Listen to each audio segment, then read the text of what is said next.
Hello बच्चों, आज हम शुरू करने वाले क्लास 10 का चैप्टर नंबर 1 का एक्सरसाइज 1.2। इसके पहले के लेक्चर में मैंने 1.1 और इसका इंट्रोडक्शन जो काफ़ी ज़्यादा इंपॉर्टेंट है वो दोनों ही कंप्लीट कर दिया। लिंक डिस्क्रिप्शन में आप लोग जाके देख सकते हैं। इसमें मैं डायरेक्ट क्वेश्चन नंबर 1 स्टार्ट करता हूँ। वो इंट्रोडक्शन वाला वीडियो इसके लिए मैं देखने के लिए कह रहा हूँ क्योंकि मैंने उसमें prime number, rational number, irrational number क्या होते हैं ये सब बताया है। अगर वो सब देख लोगे तो आप आसानी से ये सब सॉल्व कर सकते हो। आइए क्वेश्चन नंबर 1 स्टार्ट करते हैं। पहले क्या बोला है? Prove that under root five is a irrational. हमें प्रूफ करना है कि जो अंडर रूट में फाइव है ये क्या है? इरेशनल है। तो पहले क्या करूंगा, मैं इसे अज्यूम करूंगा कि ये रैशनल है। अगर मैं इसे रैशनल प्रूफ नहीं कर पाया तो समझ जाओ ये क्या हो जाएगा हमारा, फिर इरेशनल हो जाएगा। कैसे? देखो यहाँ पे पहले क्या लिखूंगा, यहाँ पे let let us assume let us assume एक minute, let us assume under root five is मैं क्या इसे अज्यूम कर रहा हूँ? रैशनल अज्यूम कर रहा हूँ। तो आपको पता है ये जो रैशनल नंबर होते हैं वो क्या होते हैं? पी बाई क्यू के फॉर्म में होते हैं। तो ये क्या हो जाएगा? Under root five is equal to P divide by Q. और ये पी और क्यू क्या है? हमारे को प्राइम है। तो ये को प्राइम क्या होते हैं वो भी मैं बताता हूँ। पी एंड क्यू आर को प्राइम। देखो को प्राइम नंबर क्या होते हैं? जोड़े में होते हैं और इनका जो कॉमन फैक्टर होता है सिर्फ और सिर्फ वन होता है। क्या होता है? सिर्फ और सिर्फ वन होता है। जैसे 5,7 ये क्या है? हमारे को प्राइम नंबर है। ये दोनों जो नंबर है सिर्फ और सिर्फ वन से ही डिवाइड होंगे, तो इसे हम लोग क्या कहते हैं? को प्राइम। दूसरा एग्जाम्पल ले लो 2,3, ये भी क्या है? को प्राइम है। उसी तरह ये जो पी और क्यू क्या है? ये भी को प्राइम है। यानी कि इनका जो कॉमन फैक्टर होगा सिर्फ और सिर्फ वन होगा। अगर वन के अलावा और कोई फैक्टर आया इन दोनों का तो ये हमारा जो अजप्शन है वो रॉन्ग हो जाएगा और ये प्रूफ हो जाएगा कि ये क्या है? इरेशनल है। कैसे? देखो। और दूसरा कंडीशन, रैशनल नंबर में क्या होता है? Q not equal to zero, यानी जो डिनोमिनेटर होता है वो जीरो नहीं होता है। ये क्यू का वैल्यू जीरो नहीं होना चाहिए। आ जाइए देखते हैं आगे। अब मैं क्या करता हूँ, दोनों साइड स्क्वायर कर देता हूँ। तो यहाँ पे लिख देता हूँ अंडर रूट फाइव का स्क्वायर कर देता हूँ is equal to P divide by Q का स्क्वायर कर देता हूँ। यहाँ पे लिखता हूँ squaring on both side, squaring on both side. दोनों साइड स्क्वायर किया, ये अंडर रूट और स्क्वायर कैंसिल हो जाएगा तो क्या बचेगा? यहाँ पे फाइव बचेगा और ये पी स्क्वायर हो जाएगा और डिवाइड में भी क्या हो जाएगा? क्यू स्क्वायर हो जाएगा। क्यू स्क्वायर को यहाँ पे कर देता हूँ तो ये क्या हो जाएगा? Five Q square is equal to P square. Five को यहाँ पे मल्टीप्लाई में यहाँ पे डिवाइड में ले लेता हूँ तो क्या हो जाएगा? Q square is equal to P square divide by five. अब देखो यहाँ पे ये जो फाइव है ना ये पी स्क्वायर को डिवाइड कर रहा है। अगर ये पी स्क्वायर को डिवाइड करेगा तो ये पी को भी डिवाइड करेगा। कैसे? देखो यहाँ पे जैसे एग्जांपल में ले लो फाइव का स्क्वायर डिवाइड बाय फाइव। क्या होता है? फाइव का स्क्वायर 25। ये क्या हो रहा है? फाइव से डिवाइड हो जा रहा है। यानी कि ये जो फाइव स्क्वायर है ये फाइव से डिवाइड हो रहा है और फाइव इसका स्क्वायर अगर डिवाइड हो रहा है फाइव से तो फाइव भी फाइव से डिवाइड होगा। उसी तरह जिस तरह पी स्क्वायर फाइव से डिवाइड हो रहा है तो पी भी क्या होगा? फाइव से डिवाइड होगा। देखो यहाँ पे देखो five divides P square. Five क्या कर रहा है? पी स्क्वायर को डिवाइड कर रहा है। पी स्क्वायर को डिवाइड करा तो पी को भी डिवाइड करेगा। तो यहाँ पे लिखोगे five divide P also, P को भी डिवाइड करेगा और इसे इक्वेशन वन ले लो। अब देखो यहाँ पे जब ये फाइव पी स्क्वायर को डिवाइड करेगा, जब ये फाइव पी स्क्वायर को डिवाइड करेगा तो कोई ना कोई नंबर आएगा। जैसे पी क्या है? इंटीजर है। इंटीजर पता है ना, सारे पॉजिटिव सारे निगेटिव और जीरो को हम लोग क्या कहते हैं? इंटीजर कहते हैं। जब ये फाइव पी स्क्वायर को डिवाइड करेगा तो कोई ना कोई नंबर आएगा। मैं मान लेता हूँ वो नंबर क्या है? सी है। तो आप सी एंड के जो भी मानना है मान सकते हो। तो मैं मान लेता हूँ वो नंबर क्या है? सी है। तो यहाँ पे क्या हो जाएगा? तो फाइव जो है पी को भी डिवाइड हो रहा है तो मैं लिख देता हूँ स्क्वायर के प्लेस पे सिर्फ पी लिख देता हूँ यहाँ पे। तो यहाँ पे क्या हो जाएगा? P by five is equal to C. तो यहाँ पे लिख दोगे लेट। तो जो पी स्क्वायर को तो डिवाइड करा था ये बताया और जो फाइव है वो पी को भी डिवाइड करा। इसके लिए मैंने क्या लिखा है यहाँ पे? फाइव जब पी को डिवाइड करेगा तो हमें क्या मिलेगा? कोई नंबर, वो जो नंबर है वो सी है। तो फाइव को वहाँ ट्रांसफर कर देता हूँ तो पी इज इक्वल टू क्या हो जाएगा? Five C. अब ये जो पी का वैल्यू आया इसे इक्वेशन वन में पुट कर दो पी के प्लेस पे। तो यहाँ पे लिख देता हूँ मैं कि put p equal to 5c in equation one. Equation 1 में पुट करो पाई पी का वैल्यू, यहाँ पे आ जाता हूँ। क्या है, Q square is equal to P square divide by 5। Q square is equal to P square के प्लेस पे क्या आएगा हमारा 5c, यहाँ पे हो जाएगा 5c। पी स्क्वायर में था तो ए बी स्क्वायर में हो जाएगा डिवाइड बाय क्या था 5।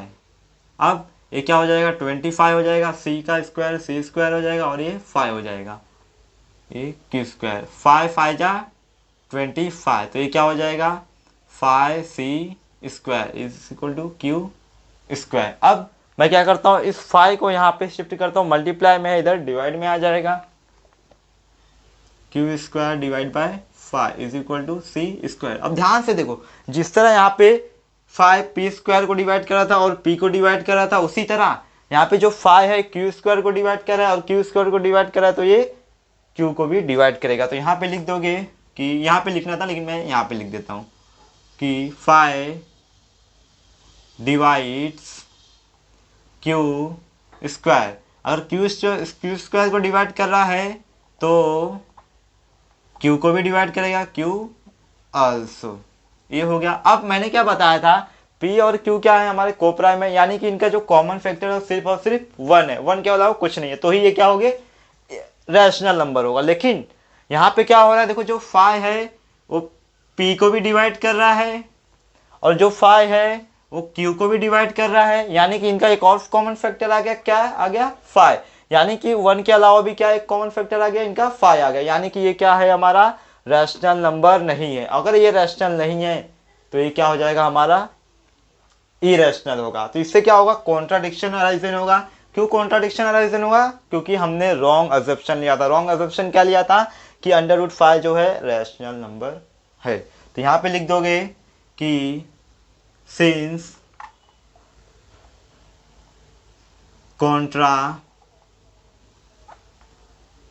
contradiction is arisen due to our wrong assumption। हमने जो assumption किया था वो क्या था, रॉन्ग था। तो ये क्या हुआ, रॉन्ग कॉन्ट्राडिक्शन अराइजन हुआ। तो यानी कि जो √5 होगा, सॉरी √ जो 5 होगा वो रैशनल नंबर नहीं होगा, क्या हो जाएगा इरेशनल नंबर होगा। यहाँ पे लिख दोगे कि P and Q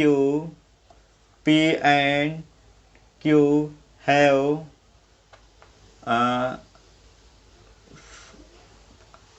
P and Q have 1 and 5 1 नहीं, तो ये मत लिखो, ये लाइन मत लिखो, जाने दो, सीधा लिख दो कि therefore √5 is a irrational। ये भी लिख दोगे तो भी चलेगा, irrational।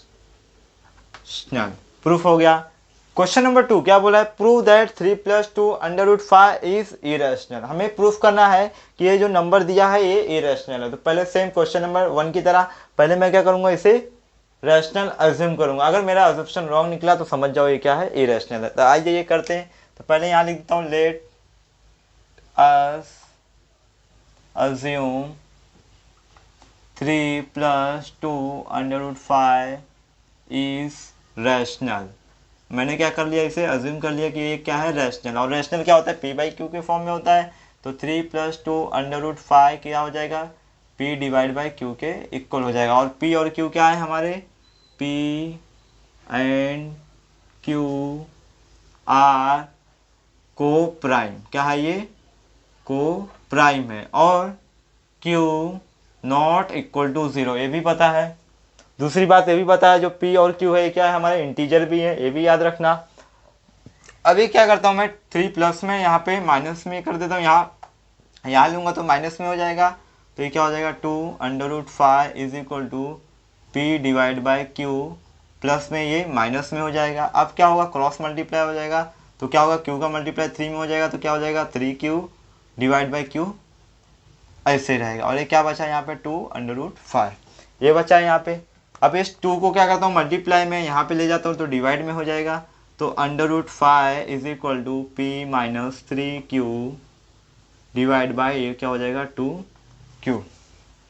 अब एक बात हमेशा याद रखना, बता देता हूँ मैं आपको कभी भी अगर आपको इंटीजर माइनस इंटीजर मिले तो क्या होगा, इंटीजर होगा। इंटीजर प्लस इंटीजर मिले, इंटीजर का कोई भी नंबर वो भी इंटीजर होगा। इंटीजर का मल्टीप्लाई इंटीजर में होगा तो भी इंटीजर मिलेगा, और इंटीजर डिवाइड बाय इंटीजर होगा तो भी हमें इंटीजर ही मिलेगा। और सारे इंटीजर क्या होते हैं, रैशनल नंबर होते हैं। क्या होते हैं, रैशनल नंबर होते हैं। ये हमेशा याद रखना, सारे इंटीजर क्या होते हैं, हमारे रैशनल नंबर होते हैं।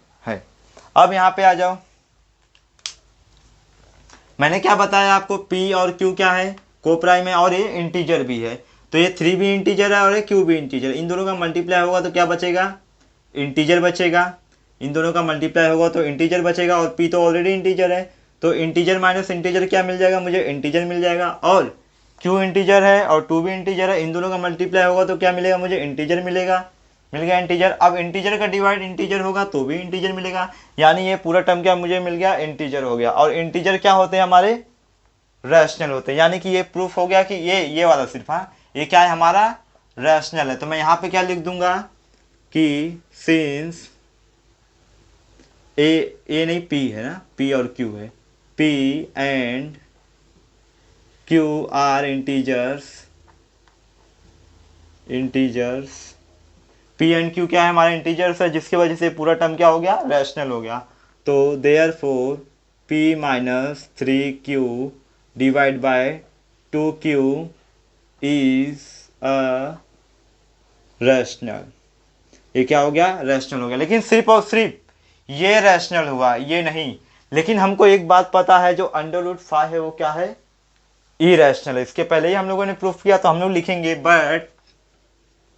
But we know that under root 5 is irrational. Under root 5 क्या है, हमारा इरेशनल है। अगर ये इरेशनल है और ये रैशनल है तो ऐसा कभी पॉसिबल हो सकता है क्या, ये सब मिटा दे रहा हूँ, आप लोग लिखने रहेगा तो लिख लेना।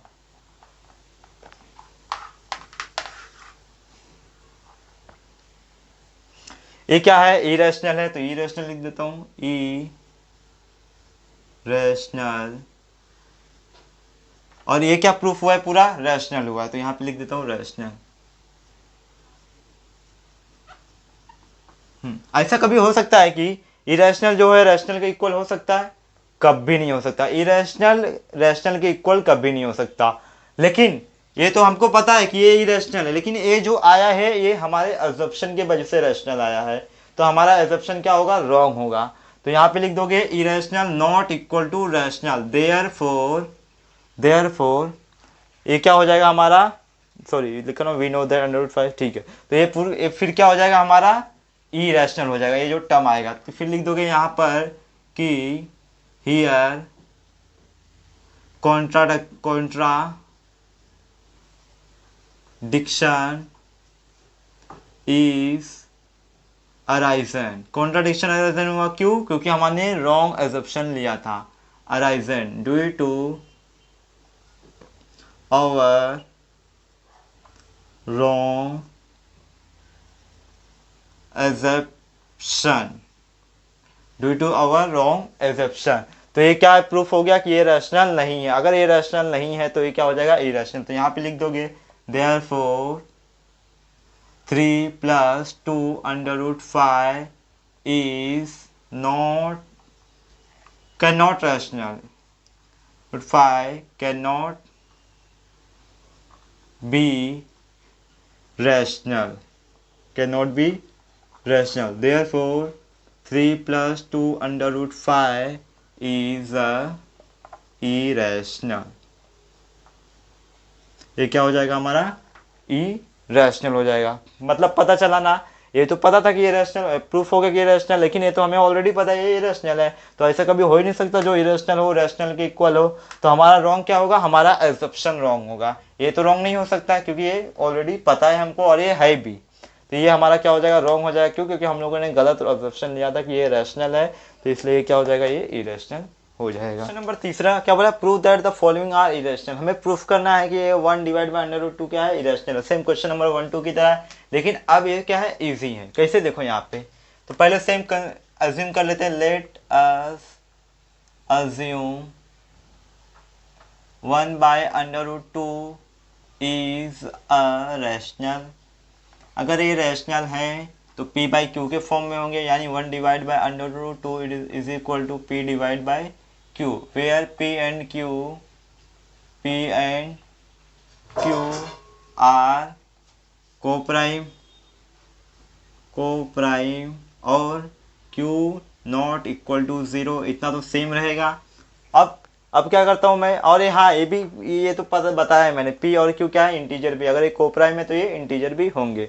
तो अब क्या करता हूँ मैं, क्रॉस मल्टीप्लाई कर देता हूँ, तो इसका मल्टीप्लाई यहाँ कर देता हूँ, तो यहाँ क्या हो जाएगा, q हो जाएगा। इसका मल्टीप्लाई यहाँ करूँगा तो क्या हो जाएगा, p इंटू अंडर रूट 2। अब इस अंडर रूट 2 को यहाँ पे ले लेता हूँ, अंडर रूट 2 को नहीं लेता हूँ, p को ले लेता हूँ, तो ये क्या हो जाएगा, q divide by p is equal to under root 2 हो जाएगा। अब हमें एक बात पता है, p और q क्या है, इंटीजर है, तो इंटीजर डिवाइड बाय इंटीजर क्या बताया था, इंटीजर, और इंटीजर क्या होते हैं हमारे, रैशनल होते हैं। यानी कि यहाँ पे लिख दोगे since p and q are integers, अगर ये इंटीजर्स हैं तो ये रैशनल भी होंगे, तो लिख देता हूँ therefore p divide by q is a rational. क्या है ये, रैशनल। लेकिन बट मैंने आपको इंट्रोडक्शन के वीडियो में ही बताया था, जो अंडर रूट 2 होता है, अंडर रूट 3 होता है, अंडर रूट 5 होता है, अंडर रूट 7 होता है, ये क्या होते हैं हमारे, इरेशनल नंबर होते हैं। तो यहाँ पे लिखोगे but we know that under root 2 is a irrational. Under root 2 क्या है, इरेशनल है, इसके पहले ही मैंने बताया। अगर ये इरेशनल है तो रैशनल इरेशनल के इक्वल हो सकता है क्या, नहीं हो सकता। तो यहाँ पे लिखोगे कि देयरफॉर रैशनल, ये क्या है, रैशनल प्रूफ हुआ है, rational is not equal to irrational. ये क्या होगा, रॉन्ग साबित हो जाएगा। ये तो हो गया कि ये रैशनल है, लेकिन हमें पता है कि ये ऑलरेडी कि ये क्या है हमारा, इरेशनल है, तो हमारा एब्जॉर्प्शन क्या होगा, रॉन्ग होगा। तो यहाँ पे क्या होगा, लिखोगे therefore contradiction is arising due to our wrong assumption, हमारे रॉन्ग एजप्शन की वजह से कॉन्ट्रडिक्शन और एरेशन हुआ। तो देयरफॉर क्या है ये हमारा, 1 divide by under root 2 is a irrational, ये क्या हो जाएगा हमारा, इरेशनल हो जाएगा। क्या बोल रहा है, 7 इंटू अंडर रूट 5, इसे हमें इरेशनल प्रूफ करना। Same process, late us assume is a rational, ये क्या है, एक रैशनल है, ऐसा हम लोग अज्यूम कर लेते हैं। तो ये क्या हो जाएगा, p बाई क्यू के फॉर्म में आ जाएगा, is equal to p divide by q, और p एंड q क्या हो जाएंगे हमारे, को प्राइम हो जाएंगे, और q नॉट इक्वल टू 0, ये लिख देना जैसे इसके पहले लिखा था सेम। फिर इसके बाद 7 को क्या करो, यहाँ पे मल्टीप्लाई में ले लो, डिवाइड में, सॉरी, ये p, अब ये क्या है, मल्टीप्लाई में, यहाँ पे q के साथ डिवाइड में आ जाएगा 7, तो ये क्या हो जाएगा, 7q हो जाएगा, सीधा लिख देता हूँ 7q। अब आपको पता है p और q क्या है, इंटीजर भी है, और 7 भी क्या है, इंटीजर है, तो इंटीजर का मल्टीप्लाई इंटीजर आ जाएगा, ए भी इंटीजर है और डिवाइड में भी इंटीजर, तो इंटीजर डिवाइड बाय इंटीजर होगा, और इंटीजर क्या होता है हमारा, रैशनल होता है। यानी ये प्रूफ हो गया कि ये क्या है हमारा, रैशनल है। तो यहाँ पे लिख सकता हूँ कि since p and q are integers, क्या है ये, इंटीजर्स है, क्या है ये, इंटीजर्स है, तो बोल सकता हूँ देयरफॉर जो p डिवाइड बाय 7q होगा, ये क्या होगा हमारा, रैशनल होगा, इज अ रैशनल। लेकिन हमें पता है कि जो अंडर रूट 5 है क्या है, इरेशनल है। तो यहाँ पे लिख दूंगा बट वी नो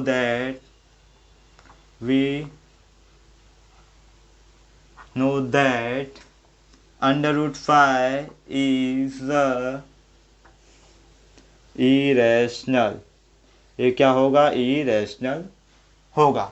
तो इससे ये प्रूफ होता है, ये तो प्रूफ हो गया इरेशनल है, लेकिन ये क्या है, इरेशनल। लेकिन इरेशनल रैशनल के इक्वल नहीं हो सकता, ये मैंने आपको पहले ही बताया। यहाँ पे लिख दोगे rational is not equal to irrational, पूरा लिख देना रैशनल और इरेशनल।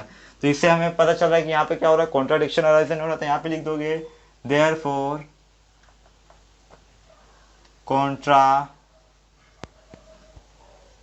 contradiction is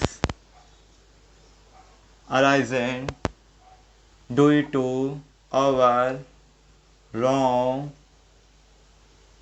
assumption। हमारे रॉन्ग एजप्शन की वजह से क्या हुआ, कॉन्ट्राडिक्शन अराइजन हुआ। तो ये जो होगा क्या हो जाएगा, ये रैशनल था, लेकिन रैशनल इरेशनल के इक्वल नहीं हो सकता, तो हम लोगों ने अज्यूम किया था, तो ये रॉन्ग हो जाएगा, ये राइट हो जाएगा।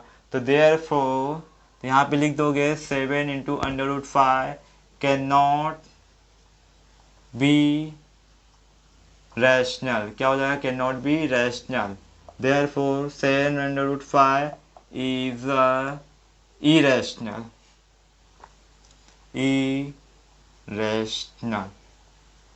सेम क्वेश्चन नंबर 3 भी कर देते फटाफट।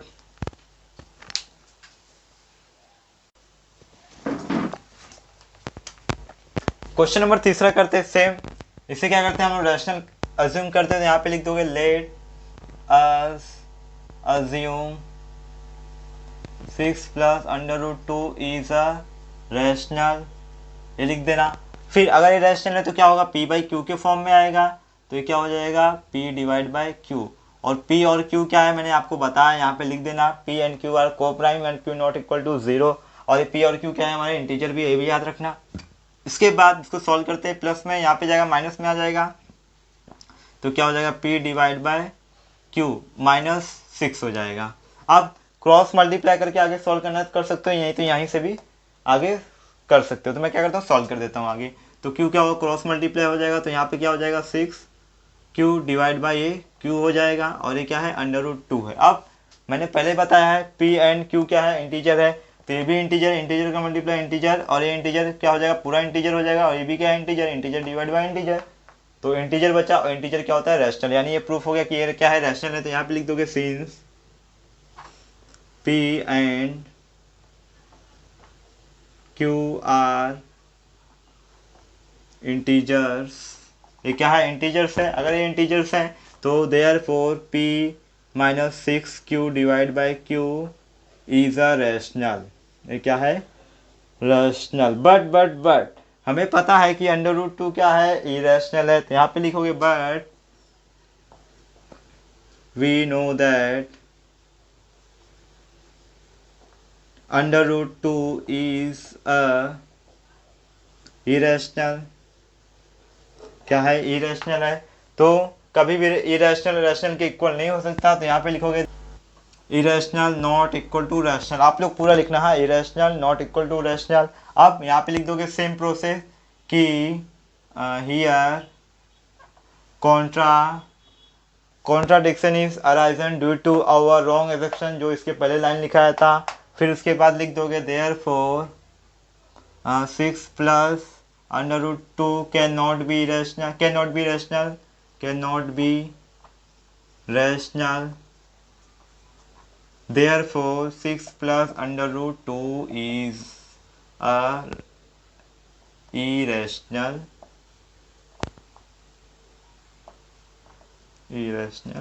हो जाएगा, खत्म हो गया। क्वेश्चन नंबर 3 के जो तीनों क्वेश्चन थे, तीनों के तीनों एक जैसे थे, देख लीजिए। और जो जो मैंने छोड़ा ये सब आप लोग लिख देना। हाँ, p and q are coprime, q not equal to 0, here contradiction is arisen due to our wrong assumption, ये भी लिख देना।